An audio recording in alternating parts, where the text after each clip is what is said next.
Hello, I'm Kelly Chilton, and today I'm going to be showing you what we need to get started with Chinese brush painting. First of all, I want to tell you, feel free to use whatever you have. If you've got stuff at home and you want to try it out, or you have some brushes you think they might work, use them. If you have some watercolors that aren't exactly the colors that I have, see if they work. The supply list that I'm going to attach to this video is the supplies through Oriental Art Supply, because what I did, I was trying to buy my tools through Amazon just by reading reviews, and a lot of them were in different languages, like a lot of Chinese, which I don't speak, and I was just going looking at a whole bunch of 5 stars, and I thought, well, this will probably be pretty good. I wasted a lot of money like that.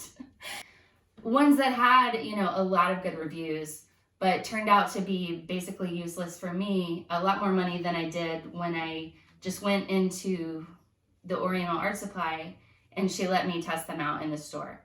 So I'm not saying you can't get good ones on Amazon. Do what you want and try out brushes. Like, I have other ones that I've just picked up, in different places going, oh, this looks fun to try. Try those if you have them at home. But these are the ones that have worked for me. So having said that, I think the first place we start is what's on the table, felt. This kind of watercolor we do on rice paper. Rice paper is very thin, and this is a heavy water environment, so it's gonna bleed through the rice paper, so we always are on felt. So you start with a piece of felt. You don't have to buy it from the art supply store, but it's in there. So if you already have felt at home, just whatever, okay? So we start with our felt, and then let's talk about paper. First, this is what I recommend if you're a beginner. This is, we call it the artist stationery. This has a sizing on it, which means that it's not, it's a little bit more beginner friendly. I don't know when I'm taking it out. You can't feel it. But this is a really good deal. It's just a little bit more forgiving for beginners, and it's really great for landscapes. I'd start with this. I think that this pack is about $6. So this is a great place to begin, and it's a little bit different from the other paper that I'm going to show you as well. So I have some practice paper right here. I buy this by this is, I think, 10 sheets to a roll. We call it imperfect Schwinn, and it's really good paper. It is a little bit old. It has some slight imperfections on it, but there's no reason you can't create a masterpiece, mount it, and nobody would know the difference. If you're going to do a lot of versions, which if you're practicing a lot, you will go through probably a lot of paper. This is a great way to go. It's pretty inexpensive. So I use a lot of this. And this is double Schwinn, and it's named Jade Plate. And this is about the best paper you can get. It's all coming from China. This you could use for anything. We have a lot of different rice papers, and different kinds of rice papers are good for different things, but Jade Plate is good for anything, and it's a beautiful paper. And you can't go wrong with it. You can't do better. Schwinn is basically a generic term for rice paper. It refers to a city in China that makes paper, where it all used to come from, but now it is just like a generic term. But when you're saying Schwinn, you're basically just saying rice paper, and it can be single or double, and that refers to 2 layers on each other. The double is going to be a little thicker. It's not going to spread or bleed as much. It's going to be a little bit easier to control. All right, so brushes, fun part. Okay, so here we have basically a set. I'm gonna have a link to a set. This is not exactly in the set because this is just like a junk brush, but this is your MVP because it's your mixing brush. You never want to mix with your good precious brushes because all of your blending when your painting is done on your brush, and you don't want to kill the bristles, and you also don't want anything left in there when you're actually trying to get your real color. So find a good cheap brush or an old brush left over from something else. What's important is that it's flat on the top and that it has hard bristles. And most of the time when you find this, it's going to be longer. You're gonna find something longer than this. And it's a good idea to just cut them down to about this length. The reason is because paint is precious and you don't want to waste a lot of paint, especially when we're mixing. We mix everything in the beginning before we start. This is a spontaneous style. We like to have everything ready before we go. And so when you're mixing, you have to rinse this out a lot. So you're going to lose a lot of paint. I mean, you're just going to waste a lot. So why not cut a lot of it off so that you don't lose all that paint? Mixing brush. These two are combination brushes. When you have different brushes, if you have different brushes at home, if you may have picked something up somewhere and you don't know if this is good or what kind of brush you might be using, look at the color hair on it. Feel whether it feels soft or hard. If it has dark hair, it's probably gonna feel harder than if it has light hair. These combination brushes have light hair on the outside, dark hair on the inside, and that's why they're called combination brushes. We call these the flow. This is a small flow, and this is a large flow. And if you only started with one brush, you would start with one of these. Like by buying one brush, you would start with one of these because this is probably the most versatile brush you're gonna get. What the soft brushes do is they give you shape. They will have the water, they will spread, and you'll make shapes with them. What the hard bristles do is they'll give you line, so it'll snap back when it comes up. So the combination brush is the best of both worlds. It'll give you shape, plus it'll come back up. It won't just mush out and stay there. Okay, so these are the dark bristle brushes, and they are more line brushes. They don't give you a lot of shape. They give you lines. This one, these two, I would say this one is better if you're doing line work. You know, my daughter really loves this one. For adults, I prefer this one for line work. I prefer this one myself. This is called the Mountain Horse, and this is called the Happy Dot. This is the Orca Bamboo. And, okay, so we use this one for line work. This is, we can use it for a lot more things. We can use this one for line work. We can use this one for dots also, and we can also use this one for dots, so they're interchangeable in that way. And this one we use for branches, twigs, and leaves. So it snaps back into place. And I'll show you a couple more brushes. They're not in your like kind of basic set, but I will be using them in some demos. I will be using this in a lot of demos probably. Wash brushes. I love a wash brush because I like to work big. Okay, so this is a biff brush. It's very specialized, and you can think of ways to use it, but one of its main uses is bamboo. And bamboo is pretty important, you know, and as far as themes go. So that's why I wanted to show you this brush. It is a really good brush to use. It's fun, but you can also do bamboo with a smaller wash brush. And by smaller, I mean less wide. And this is my favorite. It's Some beginners do not like using it. I've always liked using it. This is called a Phoenix brush, and it's really great for big leaves and big blends, like in landscapes. So it's not something that you have to buy. It's pretty expensive, but I did want to show you because I will be using it sometimes. Okay, so now on to dishes. You want a palette. You want something to put your paints in. If you got this flower palette, it comes like this, so you would have two, and that's great. You want something that can hold liquid because we have them in varying consistencies. Some of them are going to be very liquidy, and some of them are going to be really pasty, almost solid. And that's going to be in every painting. Some are actually liquid that you're going to dip into.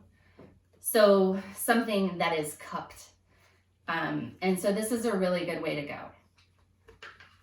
Not just a flat surface, but you also do need a flat surface because we'll be putting this on the brush and then blending it. So something that holds your colors and then a surface to blend it on. And you don't have to buy a blending plate. You can just use a plate you no longer want to use, you know, that's just kicking around your house. But the important thing is that it's white so that you can still see the colors. A lot of times when we're painting, I have more than one stacked up because, again, we like to have everything ready. We like to just be going pretty fast. It's spontaneous. So, okay, and another way that you can hold your paints, and actually I prefer this a lot of the times, is these little dishes. These come in a set of 5 with a lid. And you'll notice that I am doing some of my demos out of these, and like some of the paints will be in this, some of the paints will be in this. And that's because there are some colors that we almost always use, and I just keep them in these and I keep them stacked up. For instance, vermilion. You use vermilion, which is just orange, in almost everything. And so I keep vermilion, and you can let them dry out and then spray it again. Same with dark and light green. So it's a good idea to keep them here. Another good thing about these dishes is I like to keep black in this. Black, well, ink in particular, not black paint, but ink you can't reuse. All of our watercolors, you just let them dry out and wet them again and go the next day. And you can see for different subjects, if I'm going to stay on a subject for a long time, for instance, if I'm doing a series of red flowers, I'll just keep this for a very long time because that's actually quite a lot of paint once you wet it. That's for purple flowers. I can tell you right now, that's for peach. These are, I mean, I know exactly what I'm working on. This seems kind of ridiculous. I really do wash these out, I promise, but these are all for different subject matters. If I'm working on a certain arrangement or composition and I just want to work it out, I can get 5 or 10 paintings out of this, you know, easy. So you don't want to flush it down the toilet, but or down the drain. I wouldn't flush down the toilet. I don't know why I said that. Okay, so, but ink you can't reuse. You just, so you might want to put that in a separate dish so you can just wash it out because you have to do that new each time. And the water dish, of course you could use any, you know, you could reuse a takeout dish or anything, but I really love these sectioned off ones. I just love them. So I'm back to talk about the last and probably most fun part of our supplies is the paint itself, the colors. The most important part is our ink. The ink that we use is sumi ink. It is black, and not all black inks are waterproof. Sumi ink is. So it's important that you're using a sumi ink and not just picking up any black ink that you find somewhere. But any sumi ink will do. But these are good ones. I have this one because I'm also a calligrapher, and I have this one from calligraphy. There's also a student grade one that comes in a purple bottle at the supply store that I go to, the Oriental Art Supply. And also this one. I could not tell you what this bottle says because I don't speak or read Japanese, but we call it the best bottle ink. And once you start getting into different gradients of black, and once you start painting like just with ink and see the tones, you will really be able to tell your different inks. There are, obviously ink sticks, and we can do a different lesson on those at some time. But for right now, we're using bottled ink, and this is the best one that I know of. So let's talk about different forms of our colors. These are the Chinese paints. This is vermilion, and this is yellow in different forms. If you buy a small bottle of the Chinese yellow, it'll come like this. I stick with the Chinese yellow as opposed to the yellow in the tubes. It's just the most pure color. But when I started practicing, I practiced a lot, and I still do. And this, I went through this really quickly, so I actually buy it in the chunk and cover that with water. I had a really good tip from my classmate who says, like, put this in a Ziploc bag and hit it with a mallet so that it breaks down a little bit faster. But anyway, you cover that with water. You let it sit about overnight because it's really solid. And that's how you get the yellow paint. The vermilion chips, you empty this into the dish.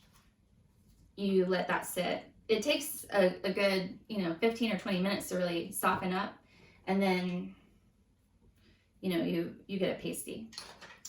So that's vermilion. If you don't want to buy the vermilion, that's okay, because we also need reds, and you can make the vermilion with the yellow and red. So these are just some basic colors that'll get you through a lot of these paintings.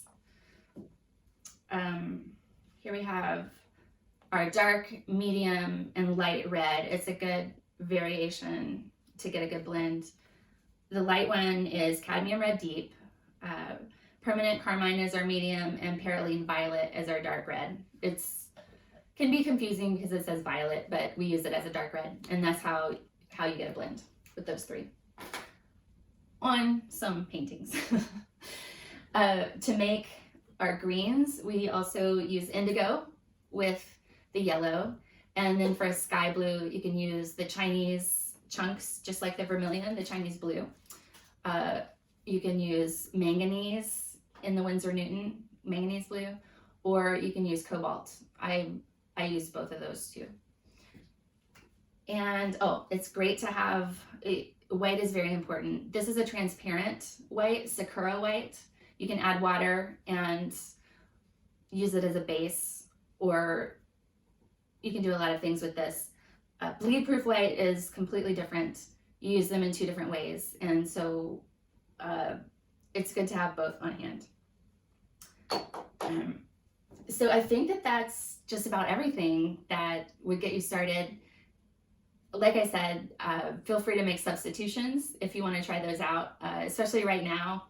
We're all under kind of weird circumstances, but those supplies that I listed would definitely get you started and definitely get you on your way for sure. You wouldn't have any problems if you had all those things. If you have any questions about what you need or about anything in the video, feel free to shoot me a comment or send me, a comment on Instagram. I have the same handle, Kelly Children Art.